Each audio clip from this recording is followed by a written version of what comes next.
Assalamualaikum warahmatullahi wabarakatuh.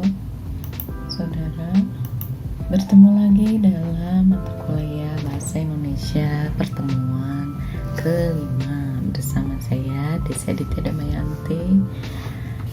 Hari ini kita akan membahas tentang kalimat efektif. Jadi pengertian kalimat efektif, ciri-cirinya, bagaimana penggunaannya, syarat-syarat dan penerapannya. Kita mulai. Kalimat efektif adalah kalimat yang memiliki kemampuan untuk menimbulkan kembali gagasan-gagasan pada pikiran pendengar ataupun pembaca, seperti gagasan yang ada pada pikiran pembicara atau penulis. Jadi kalimat itu dikatakan efektif apabila berhasil menyampaikan pesan, gagasan, perasaan, maupun pemberitahuan sesuai dengan maksud si pembicara atau penulis. Jadi kalau ada miskomunikasi, itu berarti tidak efektif. Kalimat efektif juga terdiri atas kata-kata yang mempunyai unsur subjek, predikat, objek, keterangan, atau kalimat yang mempunyai ide atau gagasan pembicara atau penulis. Cirinya, sekurang-kurangnya seperti kalimat itu memiliki unsur subjek dan predikat. Itu ciri kalimat efektif pertama. Yang kedua, taat terhadap tata aturan ejaan yang berlaku. Yang ketiga, menggunakan diksi yang tepat. Yang keempat, menggunakan kesepadanan antara struktur bahasa dan jalan pikiran yang logis dan sistematis. Yang kelima, menggunakan kesejajaran bentuk bahasa yang dipakai. Yang keenam, melakukan penekanan ide pokok. Yang ketujuh, mengacu pada kehematan penggunaan data. Dan yang kedelapan, menggunakan variasi struktur kalimat. Penggunaan kalimat efektif digunakan pada tulisan ilmiah seperti makalah, skripsi, laporan penelitian. Kalimat efektif berbeda dengan kalimat yang dipakai oleh sastrawan atau wartawan. Cirinya kelogisan. Jadi kalimat pasif dan aktif harus jelas. Kemudian subjek dan keterangan harus jelas. Pengantar kalimat dan predikat harus jelas. Induk kalimat dan anak kalimat harus jelas. Kemudian subjek tidak ganda dan predikat tidak didahului dengan kata yang. Misalnya, perempuan yang berbaju merah itu. Nah, itu bukan kalimat efektif, karena kalau menggunakan kata yang berarti itu memperpanjang subjek.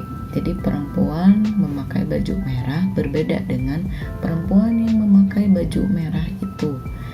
Perempuan yang memakai baju merah, perempuan subjek, memakai predikat, berbaju merah, berbaju merahnya predikat. Tapi kalau perempuan yang memakai baju merah, nah itu subjek semuanya. Jadi supaya logis, jangan didahului kata yang. Yang kedua, keparalelan. Predikat kalimat menjemuk setara rapatan harus paralel. Jika kata kerja, maka harus kata kerja semuanya. Jika kata benda, harus kata benda semuanya. Termasuk dalam kalimat, dalam suatu paragraf, bila sebuah predikat begitu ya, itu harus semuanya. Misalnya, pagi-pagi ibu berlari, kemudian berbelanja, kemudian bersiap-siap pergi ke kantor. Nah, itu semuanya begitu ya. Itu artinya paralel. Contoh lagi, harga minyak disesuaikan atau kenaikan itu secara wajar. Tentu saja kalimat ini tidak paralel. Bagaimana yang paralel?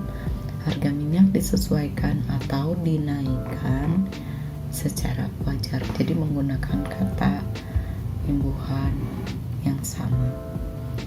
Ciri yang ketiga yaitu ketegasan. Unsur-unsur ditonjolkan diletakkan di awal kalimat.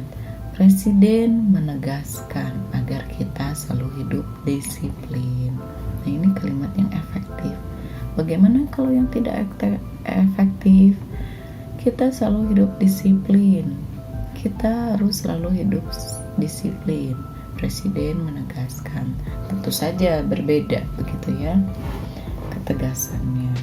Kemudian yang kedua, membuat urutan yang logis. Contohnya 1, 2, 3, kecil, sedang, besar, anak-anak, remaja, orang tua.